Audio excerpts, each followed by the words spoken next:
Então eu quero mostrar para vocês esse trailer e ele vai parar no momento exato onde o Tommy parou para a gente conversar a partir desse trailer, a gente poder meditar na palavra do Senhor, ok? Vamos assistir? There cannot be peace without first a great suffering. The greater the suffering, the greater the peace. The end you've always feared is coming. It's coming. And the blood will be on your hands. I prayed to God that it wasn't true. Solomon Lane escaped in Paris. And now the world is at risk. This is the CIA's mission. You use a scalpel. I prefer a hammer.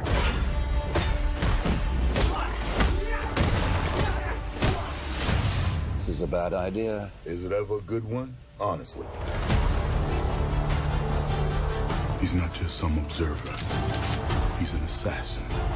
I don't trust anybody outside of this room. You go rogue, he's been authorized to hunt you down and kill you. That's the job. No hard feelings. Which way, Betty? Turn left! Go, go, go, go! What are you waiting for? I'm jumping out a window! Eu parei de propósito nessa imagem porque foi exatamente aí que ele parou. Vocês conhecem esses atores? Conhecem todos eles, esses aqui agora, desse momento, dessa cena? Quem é o ator principal desse filme? Isso, Tom Cruise. Ele é conhecido por ser um cara bonito, um cara polêmico, e ele é o ator principal desse filme. E essas pessoas, elas são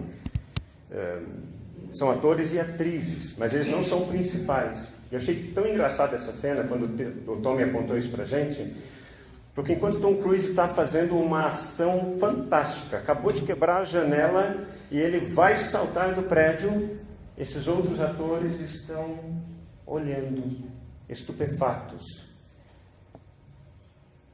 Parece que alguns de nós estão assim. Enquanto existem pessoas que estão vivendo a vida, estão assumindo o protagonismo da sua vida, outros estão assistindo a vida acontecer.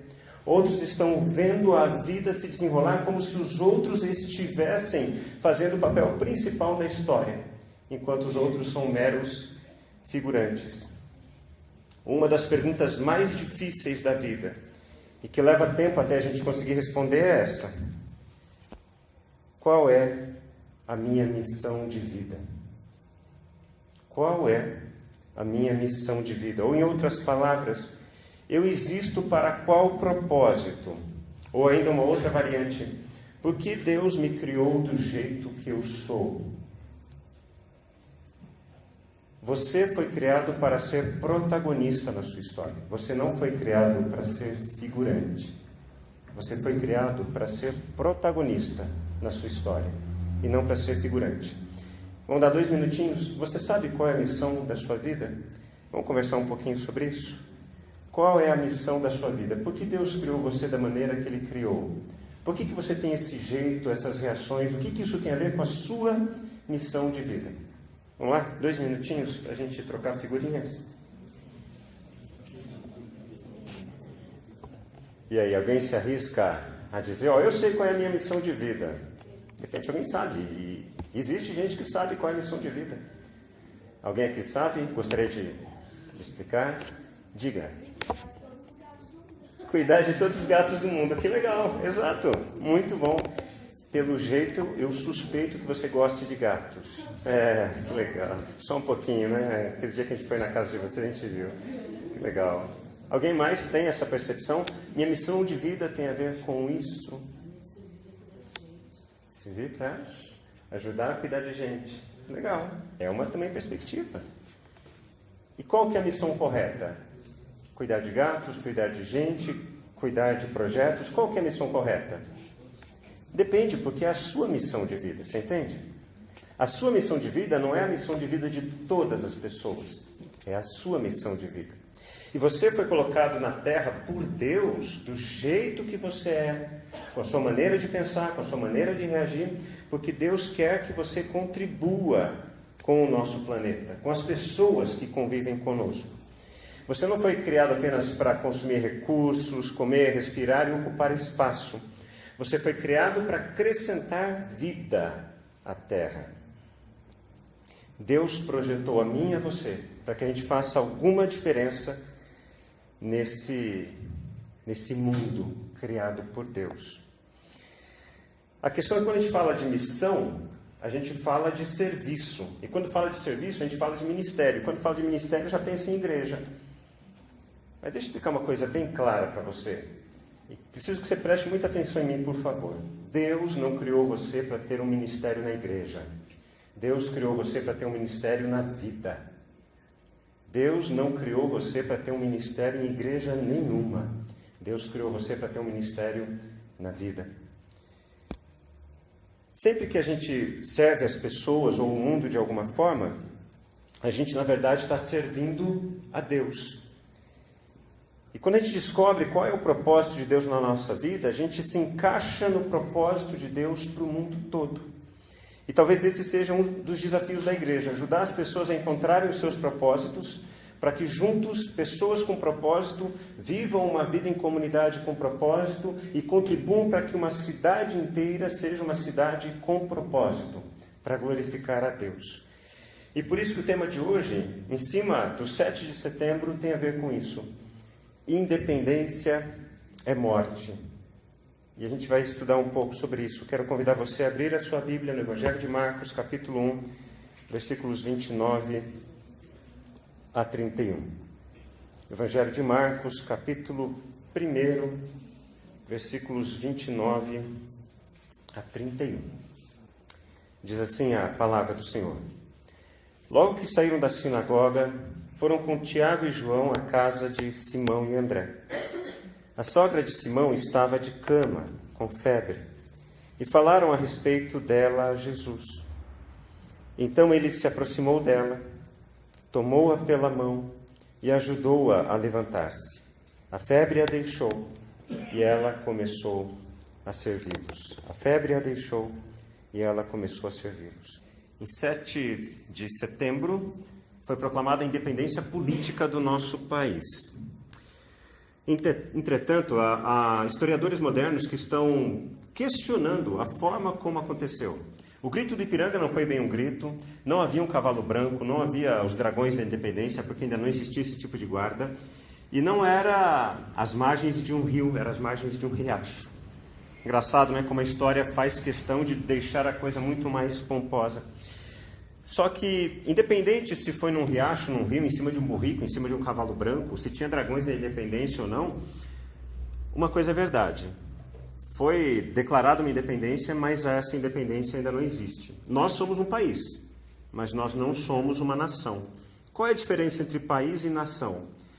País é um amontoado de gente, onde cada um quer procurar apenas o próprio interesse. Nação é um grupo, é uma comunidade de pessoas que tem como objetivo o bem-estar comum, é o bem-estar de todos. E, infelizmente, o nosso país é um país que não é nação, desde a época do descobrimento.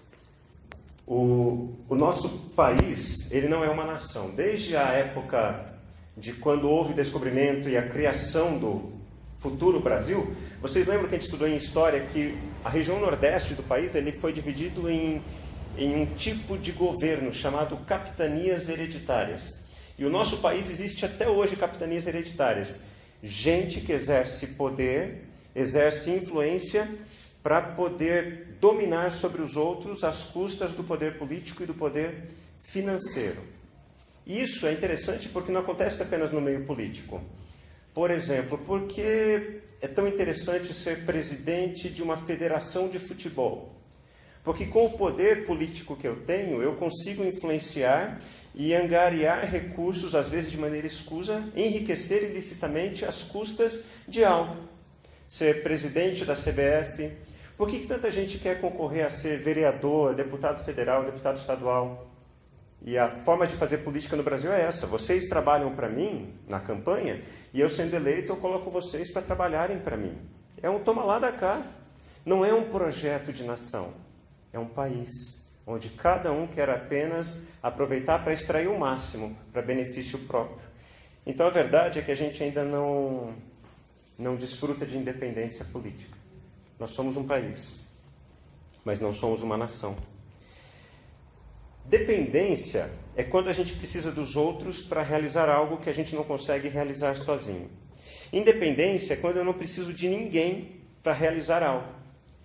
E é por isso que o tema dessa noite tem a ver com isso. Independência é morte, porque a gente, como qualquer ser humano, vive num contexto de sociedade, de comunidade. E toda vez que a gente tenta se afastar de uma relação próxima, de intimidade, de tratamento, de ser lapidado nas nossas diferenças, a gente caminha passos largos para a morte. Agora, por causa dessa nossa natureza extremamente egoísta, a gente não quer se abrir ao outro. A gente não quer que o outro interfira na nossa história.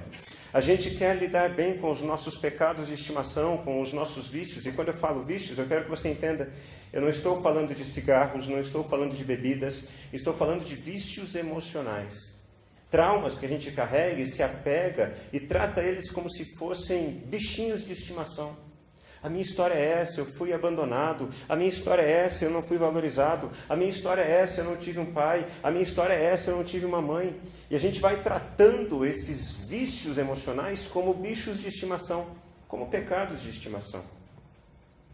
Há uma música brasileira chamada Independência, de um grupo chamado Capital Inicial, não sei quantos aqui conhecem.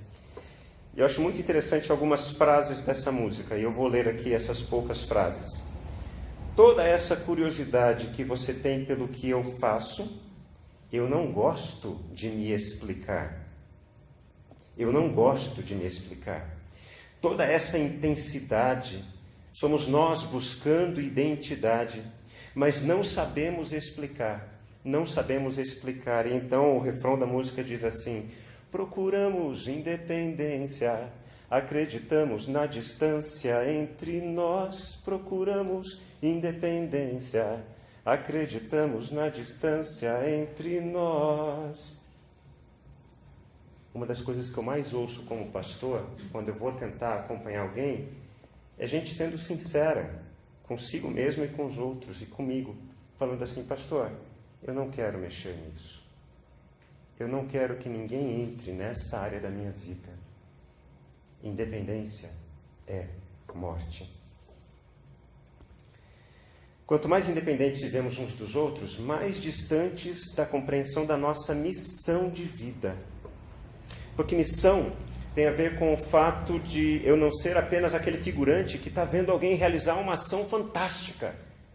Ter uma missão é ter uma missão possível de se realizar. E toda missão de vida, ela envolve 3 aspectos. Então eu quero convidar você a sair daqui não com uma definição de missão para a sua vida, mas que você comece a pensar isso na sua história.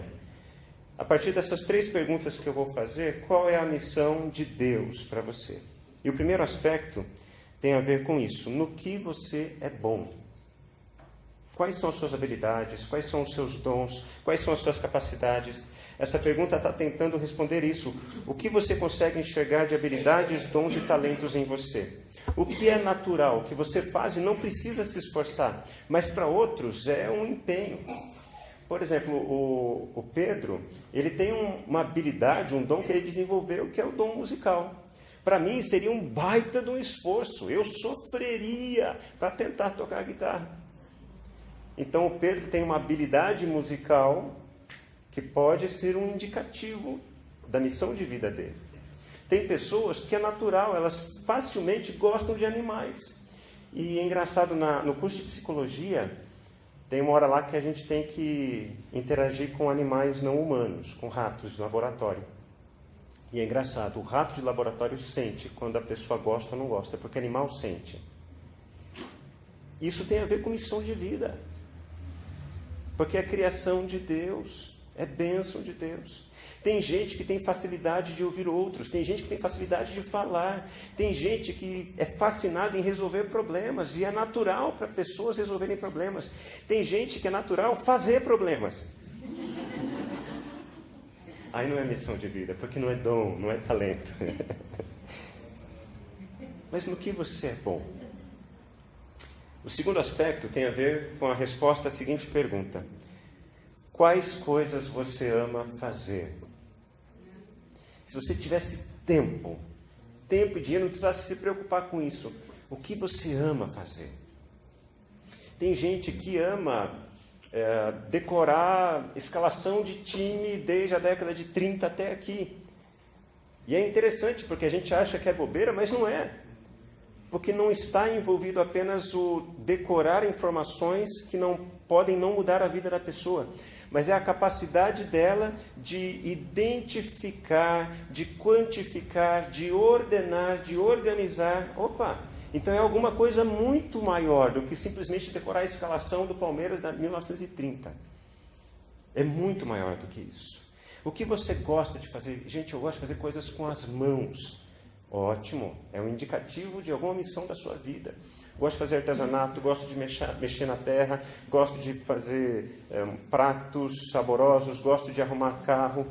Tudo isso é indicativo da missão de Deus para a sua vida. E o terceiro aspecto responde à seguinte pergunta: o que mais incomoda você? O que mais incomoda você? No início do ano, eu apenas pontuei, não sei quantos aqui lembram, que a nossa missão de vida tem a ver com o nosso conteúdo de dor. Uma história mal resolvida que me incomoda e me faz ficar extremamente incomodado com situações de injustiça. Geralmente com situações de injustiça que são parecidas com aquelas pelas quais eu passei. Missão de vida tenta responder então essas 3 perguntas: no que você é bom? Quais coisas você ama fazer? E o que mais incomoda você? E se a gente pegasse essas 3 perguntas para criar uma única pergunta para ajudar, essa seria talvez a pergunta: o que o mundo precisa e que só você pode dar ao mundo? Jesus é tudo aquilo que você pode dar, mas dentro da sua vida, entregue a Jesus dos seus dons, talentos, o sofrimento que você tem marcado no seu coração. De que forma isso tudo pode responder a um anseio, a um problema que o mundo aponta? E percebem? Cada um de nós vai ter uma missão diferente, às vezes um pouco parecida, mas muitas vezes diferente. E é nessas nossas diferenças de identificar a nossa missão é que a gente vai conseguir se juntar para fazer algo diferente, porque uma andorinha só não faz verão.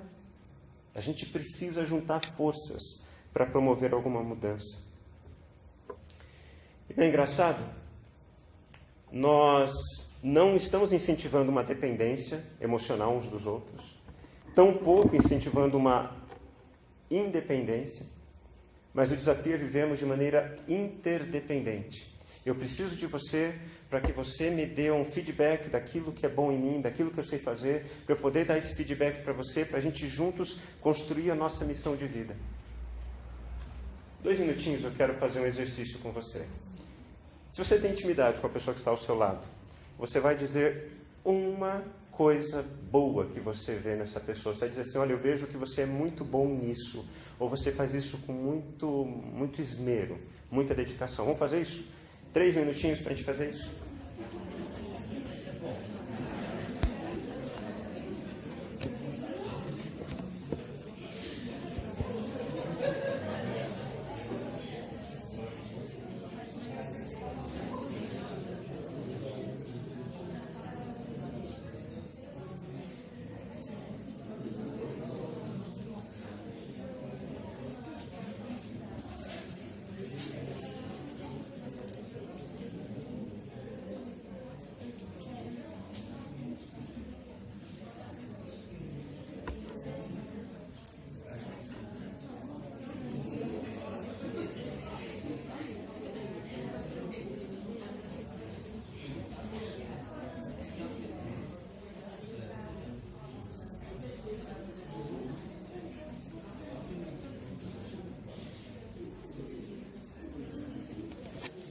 Eu estou ouvindo algumas pessoas aí, não é para reclamar, é para elogiar agora, tá bom? Por favor. Reclamar, reclama depois.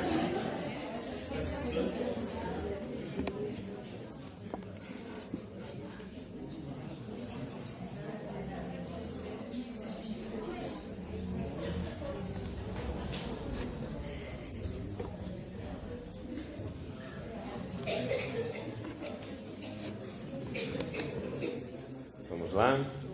Alguém aqui foi surpreendido nesse momento? Olha, falaram isso de mim, mas eu nunca tinha me visto dessa forma. Alguém foi surpreendido?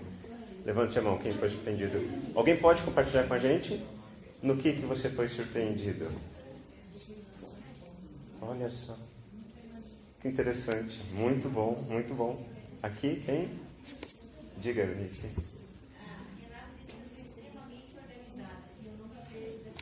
Olha que interessante. Muito bom. Mais uma pessoa, quem pode dizer que foi surpreendido? Eduardo? Pode dizer. Não? Diga, Keila. Autenticidade. Legal. Muito bom. Comunicação. Muito bom, muito bom. Não é engraçado como a gente tem... Duas coisas incomodam a gente.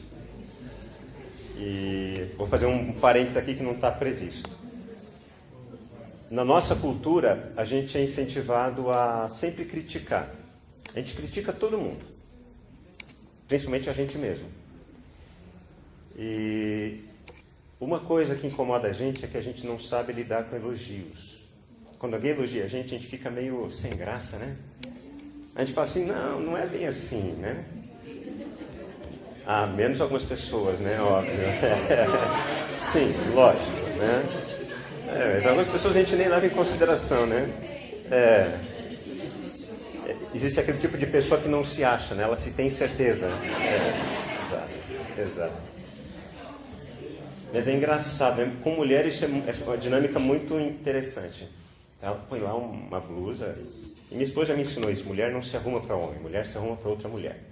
Então coloca uma roupa lá, uma blusa bonita, tal, até a amiga vai elogiar, nossa, que blusa bonita. Em vez da mulher chegar e falar assim, puxa, obrigado. Ela fala assim, não, isso que eu comprei na 25 de março. Né? Menospreza. Por quê? Porque a gente não sabe lidar com elogio, a gente não sabe dizer obrigado. Que bom que você prestou atenção em mim. A gente não tem essa habilidade social. Rick Warren é o pastor da igreja de Saddleback, nos Estados Unidos, e é muito interessante o que ele colocou. Vamos ver juntos o 3? 1, 2, 3. Se não tem nenhum amor pelos outros, nenhum desejo de ajudar as pessoas, e me preocupo somente com as minhas necessidades, eu deveria questionar se Cristo está realmente na minha vida. Um coração salvo é o coração que deseja servir. Um coração salvo é um coração que deseja servir. Nós procuramos independência porque acreditamos na distância entre nós. Porque achamos que não podemos viver em conjunto.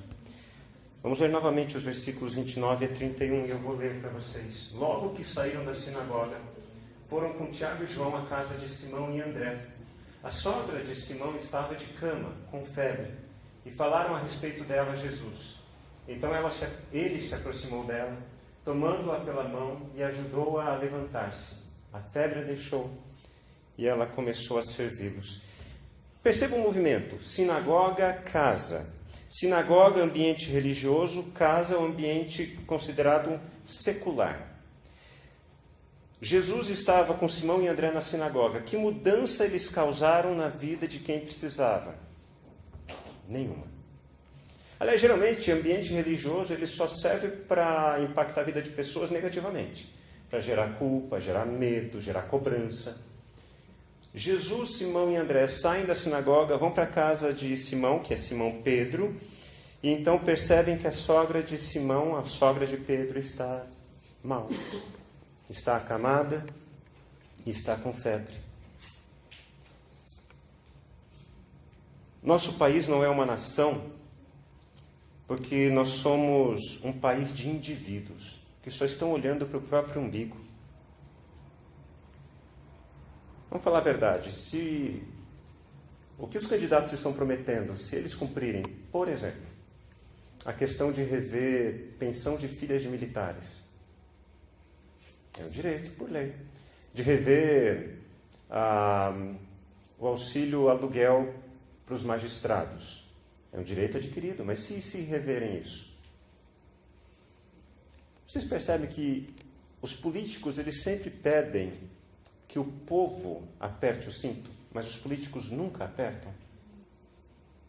É a mesma coisa que um pai numa casa fala assim, olha, a partir de hoje a gente tem que cuidar o horário de banho que a gente vai tomar. 10 minutinhos cada um, mas o pai toma meia hora de banho. Não dá certo, porque essa é a nossa cultura. Nós somos um país de indivíduos que querem apenas o bem para si mesmos, não estão pensando nos outros. E, gente, os problemas em nosso país, os problemas em nosso estado, em nossa cidade, são problemas familiares. O problema de educação é um problema familiar. O problema de segurança ou falta de segurança é um problema familiar. O problema de desemprego é um problema familiar.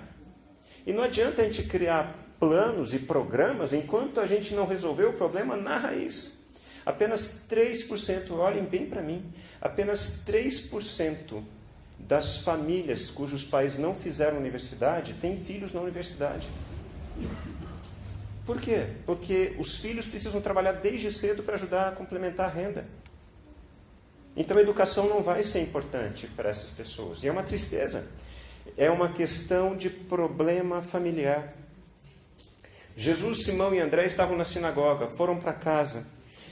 E um dos problemas que Simão e André perceberam é que o problema não estava sendo evidenciado na sinagoga. O problema estava sendo evidenciado na casa de Simão Pedro.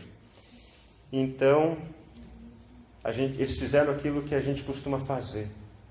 A gente tenta empurrar Jesus para as pessoas como se Jesus fosse um produto, um remédio miraculoso. Ai, puxa vida, eu estou com um problema de calvície. Experimenta Jesus na sua vida. Jesus vai resolver os seus problemas. A verdade é que a gente fala muito de Jesus para as pessoas, mas fala pouco das pessoas para Jesus. Quando Lázaro estava profundamente enfermo, Marta e Maria mandaram a seguinte mensagem para Jesus: avisem o mestre que aquele a quem ele ama está doente. E sabe por que a gente não fala para Jesus das pessoas que nos importam? Porque a gente não está nem aí para elas. Porque a gente fala assim, isso daí é problema dela, ela não quer mudar, ela não quer tomar decisão diferente. Às vezes o que essa pessoa está precisando é ter alguém que ore por ela. É ter alguém que converse com Jesus sobre a situação dela. Talvez a gente perdeu a habilidade como cristãos de conversar com Jesus sobre aquilo que é importante para Jesus.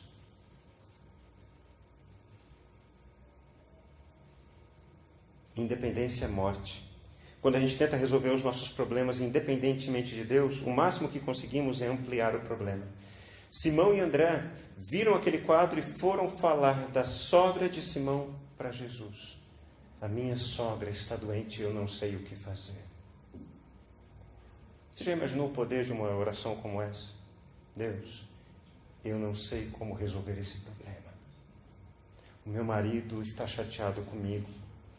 O meu filho está brigado comigo. Deus, os meus amigos romperam relação comigo. Eu não sei como resolver isso. Toda vez que a gente tenta resolver por força ou por violência, a coisa não funciona. Certo dia um fósforo disse a uma vela: eu tenho a tarefa de acender você. Assustada, a vela respondeu: não, isto não. Se eu for acesa, os meus dias estarão contados. Ninguém mais vai admirar a minha beleza. E o fósforo perguntou: você prefere passar a vida inteira inerte, sozinha, sem ter experimentado a vida? Ai, mas queimar dói e consome as minhas forças, sussurrou a vela insegura e apavorada. É verdade, respondeu o fósforo, mas este é o segredo do nosso chamado, este é o segredo da nossa vocação, este é o segredo da nossa missão. Nós somos chamados para ser luz. O que eu posso fazer é pouco, mas se eu não acender você, eu perco o sentido da minha vida, porque eu existo para acender o fogo. E você é uma vela. Você existe para iluminar os outros, para iluminar o ambiente, para aquecer os corações. Tudo o que você oferecer através da sua dor, do seu sofrimento e do seu empenho será transformado em luz. Outros passarão o seu fogo adiante. Você só morrerá quando se recusar a viver para o que você foi chamada. E querem saber o que aconteceu? Dizem que em seguida a vela afinou o seu pavio e disse, cheia de alegria ao fósforo, acenda-me então, por favor, para que eu cumpra a minha missão.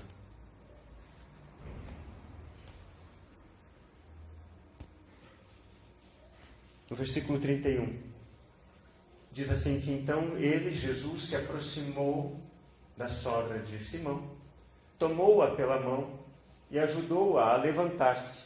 A febre a deixou e ela começou a servi-los. Simão e André achavam que o problema da sogra era a febre. Mas se você ler com atenção, você vai ficar atento à forma como Jesus lidou com o verdadeiro problema da sogra. O verdadeiro problema da sogra não era a febre. Como que Jesus se relacionou com a questão da sogra? O que o texto diz? Jesus se dirigiu à febre? Não. Jesus repreendeu a febre? Jesus impôs as mãos sobre ela para curá-la? Jesus orou por ela? O que Jesus fez?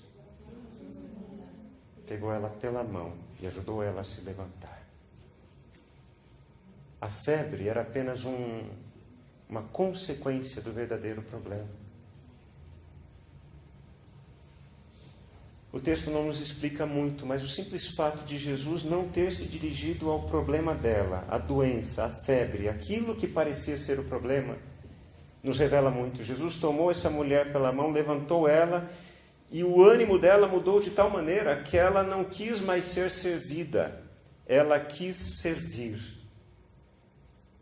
Talvez o problema dessa mulher fosse um problema de apatia, um problema emocional, um problema psicoemocional, um problema que deixava ela prostrada, que deixava ela fragilizada, que deixava ela sem reação diante da vida. E Simão e André só puderam falar para Jesus aquilo que eles conseguiam enxergar. O problema dela é a febre, porque ela está acamada. Mas Jesus não se dirigiu à febre, porque esse não era o problema.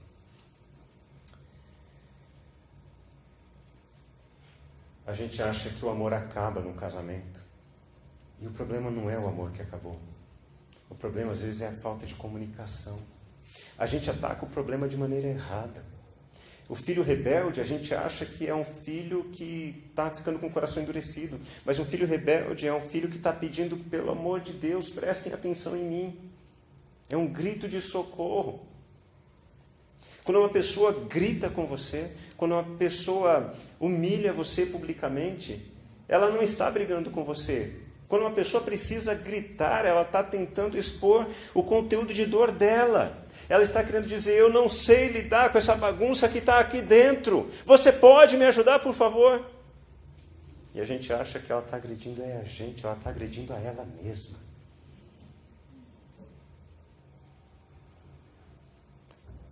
O verbo usado pelo evangelista Marcos para esta ação de Jesus de ajudar a levantar-se, ele tem o significado de fortalecer alguém.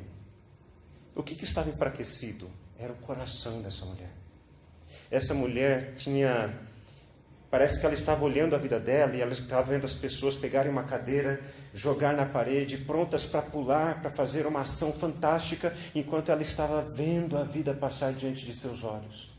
Então o que Jesus faz? Em vez de permitir que ela permaneça olhando para a vida acontecendo, a vida passando, e ela apenas como uma espectadora, Jesus toma ela pelas mãos e é como se ele dissesse nesse gesto, assuma o controle da sua vida, porque eu estou fortalecendo você. A gente precisa ter essas experiências de empoderamento, da presença de Jesus em nossas vidas, da presença de Jesus em nossa história, para que a gente se levante e passe a servir. E o resultado é esse, gente. Antes uma mulher acamada, antes uma mulher abatida, mas após o seu encontro com Jesus, prontamente ela começou a servir os outros. Ela passou a servir aqueles que estavam servindo ela. E olhe bem para mim, porque é disso que fala o Evangelho.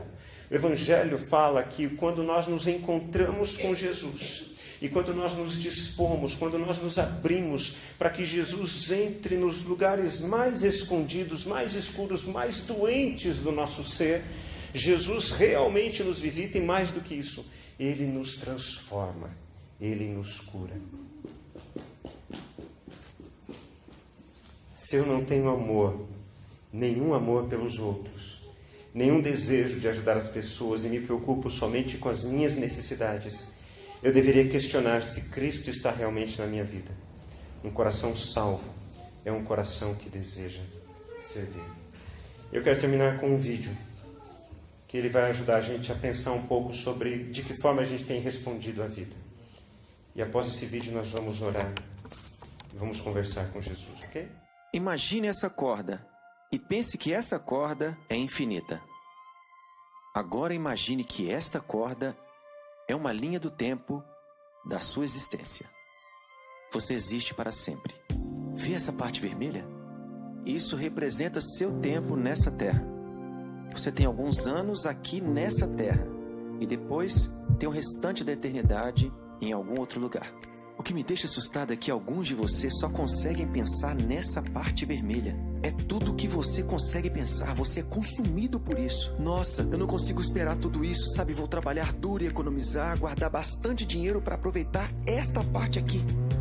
Você é consumido por isso, você pensa, nossa, vou viajar bastante, comer bem, vou fazer tudo isso durante essa parte. Você tá de brincadeira? E quanto isso aqui? E todo o restante? Isso é loucura! Porque a Bíblia nos ensina que o que eu faço durante essa pequena parte vermelha determina como vou existir por milhões e milhões e milhões de anos para todo sempre.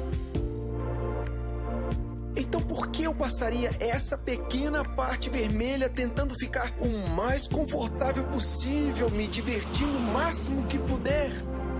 Paulo diz, olha, eu vou viver a minha vida para esta missão. Vou passar a minha vida, investir a minha vida para este momento, quando eu cruzar a linha de chegada. Então eu vou esquecer tudo que eu poderia aproveitar. Não vou olhar ao meu redor. Vou ser como um corredor, apenas olhando para o momento que vou estar diante de Deus. Porque quando eu estiver diante dele, não vou ter essa chance aqui novamente. Temos uma chance nessa vida na Terra e ela pode acabar a qualquer segundo para qualquer um de nós. Temos uma chance e depois vem a eternidade. Existem pessoas que olham algumas das minhas decisões e dizem, ah, você é muito estúpido, porque isso vai realmente afetar aquilo. E eu digo, você é estúpido, porque vai afetar tudo isso aqui. Cara, eu falo sério, eu olho o jeito que as pessoas vivem e digo, nossa, isso é loucura, você é tão louco. Você vai fazer isso agora e aproveitar o agora sem saber se você tem um amanhã? Você pensa que isso é inteligente e que eu sou burro?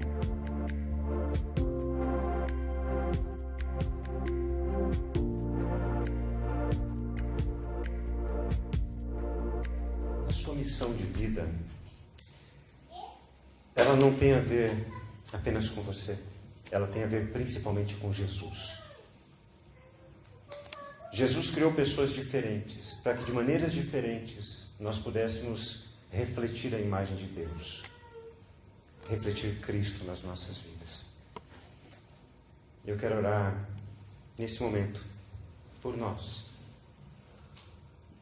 Que a partir de hoje você comece esse caminho de encontrar a missão de Deus na sua vida. O seu propósito de vida. Porque o restante será apenas consequência disso. Independentemente da igreja onde você esteja congregando, independentemente de onde você esteja vivendo, que você viva de acordo com a missão que Deus tem para a sua vida. Você pode fechar os seus olhos e abrir o seu coração para Deus nesse momento?